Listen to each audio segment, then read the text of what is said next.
पुण्याचे माजी खासदार आणि माजी केंद्रीय मंत्री सुरेश शामराव कलमाडी यांचं आज निधन झालं आहे। ते 82 वर्षांचे होते।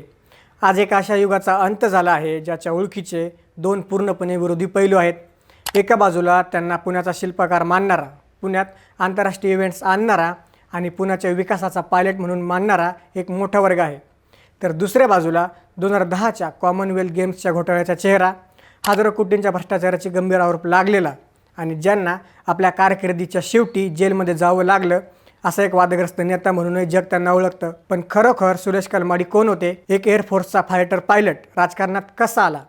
शरद पवार यांच्याशी पंगा घेऊनही त्यांनी पुण्यात स्वतःचं एखादे साम्राज्य कसं उभा केलं? आणि सर्वात महत्त्वाचं म्हणजे जो कॉमनवेल्थ घोटाळ्याने त्यांचं संपूर्ण करिअर उद्ध्वस्त केलं त्याचं नेमकं सत्य काय होतं? आजच्या या संपूर्ण व्हिडिओमध्ये आपण सुरेश कलमाडी यांच्या आयुष्याचा हाच ब्लॅक बॉक्स डिकोड करणार आहोत। नमस्कार, मी महेश आणि तुम्ही पाहताय थोडक्यात। सुरेश कलमाडी यांचा जन्म 1 मे 1944 रोजी झाला।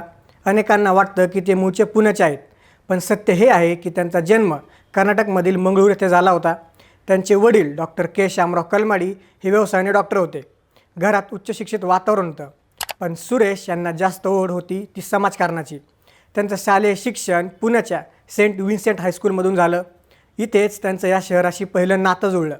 पुढे त्यांनी पुण्याच्या फर्ग्युसन कॉलेजमध्ये प्रवेश घेतला, पण खरी जडणघडण झाली ती खडकवासलाच्या प्रसिद्ध नॅशनल डिफेन्स अकॅडमीमध्ये। 1964मध्ये ते भारतीय वायुसेनेत ऑफिसरमधून रुजू झाले। एक तरुण पायलट म्हणून त्यांनी 1965 आणि 1971च्या भारत-पाकिस्तान युद्धादरम्यान देशासाठी महत्त्वाची भूमिका बजावली। सुमारे 10 वर्षे आकाशात घिरट्या घातल्यानंतर 1974मध्ये त्यांनी एअरफोर्समधून निवृत्ती घेतली। पण प्रश्न पडतो की आकाशात उडणारा हा पायलट जमिनीवरच्या राजकारणाच्या दलदलीत कसा उतरला? 1970च्या दशकात भारतात आणीबाणीनंतरचं वादळ शमलेलं नव्हतं। काँग्रेसमध्ये संजय गांधी यांचं युग सुरू होतं। तरुण, फाडफाड इंग्लिश बोलणारे आणि मॉडर्न विचारसरणीचे कलमाडी संजय गांधींना चांगलेच भोवले। 1977मध्ये जेव्हा काँग्रेस देशभरातून साफ झाली होती तेव्हा कलमाडींनी महाराष्ट्र प्रदेश युवक काँग्रेसचा अध्यक्ष म्हणून सूत्र हाती घेतली। याच काळातला एक किस्सा त्यांचा प्रचंड गाजला, ज्यामुळं कलमाडी रातोरात प्रसिद्धीच्या झोतात आले। आणीबाणीनंतर देशात जनता पार्टीचं सरकार होतं आणि मोरारजी देसाई पंतप्रधान होते। जेव्हा मोरारजी देसाई पुण्याच्या दौऱ्यावर आले तेव्हा इंदिरा गांधींच्या अटकेचा आणि जनता पार्टीच्या धोरणांचा निषेध करण्यासाठी तरुण सुरेश कलमाडींनी चक्क पंतप्रधानांच्या ताफ्यावर चप्पल भिरकावली होती। आता विचार करा, देशाच्या पंतप्रधानांच्या गाडीवर चप्पल मारण्याचं धाडस करणाऱ्या आक्रमक युवक नेत्याची चर्चा त्यावेळी दिल्लीपर्यंत झाली होती। त्यांचा हा आक्रमक बाणा काँग्रेस हायकमांडला चांगलाच भावला होता। पण मित्रांनो, कहाणी इथे संपत नाही। सुरेश कलमाडींची खरी राजकीय स्टोरी सुरू होते त्यांच्या मेंटॉर आणि नंतरचे प्रतिस्पर्धी बनलेल्या एका व्यक्तीपासून, आणि ते म्हणजे शरद पवार। 1978मध्ये जेव्हा शरद पवारांनी काँग्रेस सोडून पुलोचं सरकार स्थापन केलं होतं तेव्हा तरुण सुरेश कलमाडी पवारांच्या खांद्याला खांदा लावून उभे होते। शरद पवार हेच त्यांचे पहिले राजकीय गॉडफादर होते। पवारांच्याच आशीर्वादाने 1982मध्ये ते पहिल्यांदा राज्यसभेवर गेले। पण 90च्या दशकात चित्र पूर्णपणे बदललं। 1999मध्ये जेव्हा शरद पवारांनी काँग्रेस सोडून आपली वेगळी राष्ट्रवादी काँग्रेस स्थापन केली तेव्हा सर्वांना वाटलं होतं की सुरेश कलमाडी ही पवारांसोबत जातील, पण कलमाडींनी काँग्रेसमध्येच राहण्याचा निर्णय घेतला आणि इथूनच सुरू झाली पुण्याच्या राजकारणातली सर्वात मोठी वर्चस्वाची लढाई, पवार विरुद्ध कलमाडी। आता प्रश्न हा पडतो की ज्या पुण्यात आणि पश्चिम महाराष्ट्रात शरद पवारांचा शब्दप्रमाण मानला जायचा, तिथे कलमाडींनी काँग्रेसचा आणि स्वतःचा बेद्य बालेकिल्ला कसा तयार केला? याचं उत्तर दडलंय त्यांच्या स्मार्ट स्ट्रॅटेजीमध्ये। कलमाडींनी ओळखलं होतं की पवारांची ताकद ग्रामीण भागात आणि सहकार क्षेत्रात मोठी आहे। त्यामुळं कलमाडींनी अत्यंत हुशारीने आपली वेगळी वोट बँक तयार केली। 90च्या दशकात पुणे बदलत होतं, IT कंपन्या येत होत्या, बाहेरून शिकायला येणारा तरुण वर्ग वाढत होता। या उच्च मध्यमवर्गीय वर्गाला राजकारणाशी काही देणं घेणं नव्हतं। कलमाडींनी याच वर्गाला टार्गेट केलं। त्यांनी राजकारणाला इव्हेंट मॅनेजमेंट आणि ब्रँडिंगची जोड दिली। याच विचारातून जन्म झाला पुणे फेस्टिवल आणि पुणे इंटरनॅशनल मॅरेथॉनचा। गणेशोत्सवात अमिताभ बच्चन, हेमा मालिनी, शाहरुख खान यांसारखे स्टार्स पुण्यात येऊ लागले। यामुळे तरुणांमध्ये कलमाडींची एक मॉडर्न आणि व्हिजनरी अशी इमेज तयार झाली।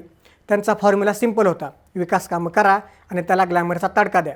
त्यांनी पुणे स्टेशनचा कायापालट केला, मुंबई पुणे रेल्वे कनेक्टिव्हिटी सुधारली आणि फ्लायओव्हर्सचं जाळं संपूर्ण पुण्यात विणलं।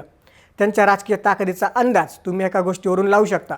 1998मध्ये जेव्हा काँग्रेसने अंतर्गत वादामुळे त्यांना तिकीट नाकारलं तेव्हा त्यांनी थेट पक्षाला आव्हान दिलं।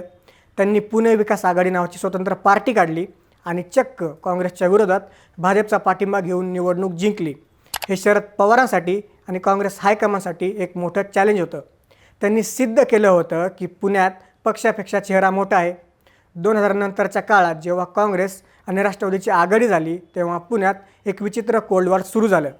एकीकडे राज्याचे प्रभावशाली मंत्री आणि पुण्याचे पालकमंत्री अजित पवार होते, तर दुसरीकडे होते पुण्याचे खासदार सुरेश कलमाडी. एका चिठ्ठीत असूनही हे दोघेही एकमेकाचे कट्टर वैरी होते. पुणे महापालिकेत कलमाडींनी आपल्या नगरसेवकांचा, ज्याला कलमाडी गट म्हटलं जायचं, त्यांचा असा दबदबा निर्माण केला होता की पालकमंत्री अजित पवार असूनही त्यांना अनेकदा तिथे पाय रोवता येत नव्हते. पुण्यातला कोणताही प्रोजेक्ट असो, पूल असो वा रस्ते, क्रेडिट कोणाला मिळणार यावरून कलमाडी आणि अजित पवार यांच्यात सतत कलगी दुरा रंगायचा. पुण्याच्या राजकारणात एक म्हण प्रसिद्ध झाली होती, बारामतीत पवार पण पुण्यात फक्त सुरेशबाई. 1982 ते 1996 आणि नंतर 1998-2004 अशा तब्बल 4 टर्म म्हणून त्यांनी राज्यसभा गाजवली. नंतर 1996, 2004 आणि 2009मध्ये ते पुण्यातून लोकसभेवर निवडून गेले.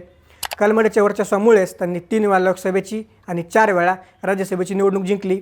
तब्बल 32 वर्षे ते खासदार राहिले. ते केंद्रात रेल्वे राज्यमंत्री झाले. ती त्यांनी अनेक महत्त्वाचे निर्णय घेतले. पण म्हणतात ना, ज्या वेगाने विमान वर जातं, इंजिन फेल झालं तर त्याच वेगाने ते खाली येतं.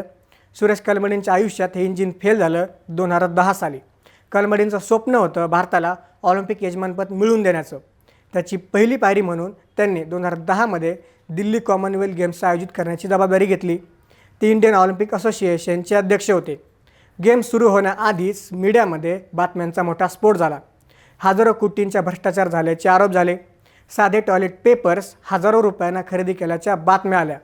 यातील सर्वात मोठा घोटाळा होता स्विस टायमिंग या कंपनीचा. CBIच्या आरोपानुसार 141 कोटींचे कंत्राट जास्त दराने देऊन सरकारचं 90 कोटींहून अधिक नुकसान केलं. गेम्स कसेबसे पार पडले. भारताने पदकही जिंकली. पण एप्रिल 2011मध्ये CBIने सुरेश कलमाडींना अटक केली. ज्या नेत्याच्या एका शब्दावर पुणे हलायचं त्या नेत्याला दिल्लीच्या तिहार जेलमध्ये 10 महिने काढावे लागले. काँग्रेस पक्षाने, ज्या पक्षासाठी त्यांनी आपल्या जीवनाची 40 वर्षे खर्ची घातली, त्यांनीच त्यांना निलंबित केलं. पुण्यात त्यांचं वर्चस्व पत्त्याच्या बंगल्यासारखं कोसळलं. 2014च्या मोदी लाटेत पुण्यात भाजपचा खासदार निवडून आला आणि काँग्रेसचा अभेद्य बालेकिल्ला कायमचा ढासळला. जेलमधून बाहेर आल्यावर कलमाडी राजकारणापासून पूर्णपणे अलिप्त झाले. मधल्या काळात त्यांना विस्मृतीचा आजार जडल्याच्या बातम्या आल्या. ते सार्वजनिक जीवनातून अदृश्य झाले. इथे एक गोष्ट नमूद करावी लागेल की अनेक वर्ष कोर्ट कचेऱ्या झाल्यानंतर अलीकडेच पुराव्याअभावी काही केसेसमधून त्यांना दिलासा मिळण्याच्या बातम्या आल्या होत्या. पण तोपर्यंत व्हायचं ते नुकसान होऊन गेलं होतं. आज सुरेश कलमाडी आपल्यामध्ये नाहीत. त्यांच्या आयुष्याकडे पाहताना 2च प्रश्न उरतात. त्यांना फक्त कॉमनवेल्थ घोटाळ्याचा आरोपी म्हणून लक्षात ठेवायचं की ज्याने पुण्यात IT पार्क्स, 5 स्टार हॉटेल्स आणि आधुनिक इन्फ्रास्ट्रक्चर आणून शहराचा चेहरा बदलला, तो विजनरी नेता म्हणून. कदाचित सत्य या दोन्हींच्या मध्ये कुठेतरी असेल. ते एक अत्यंत महत्त्वाकांक्षी नेते होते ज्यांनी पुण्याला जागतिक नकाशावर आणलं. तुम्हाला सुरेश कलमाडी यांच्याबद्दल काय वाटतं? पुण्याच्या विकासात त्यांचं योगदान मोठं होतं की भ्रष्टाचाराचा डाग त्याहूनही मोठा होता? तुमचं मत खाली कमेंट्समध्ये नक्की सांगा. जर हा व्हिडिओ तुम्हाला माहितीपूर्ण वाटला असेल तर लाईक करा आणि अशाच सविस्तर विश्लेषणासाठी थोडक्यातला सबस्क्राईब करायला विसरू नका.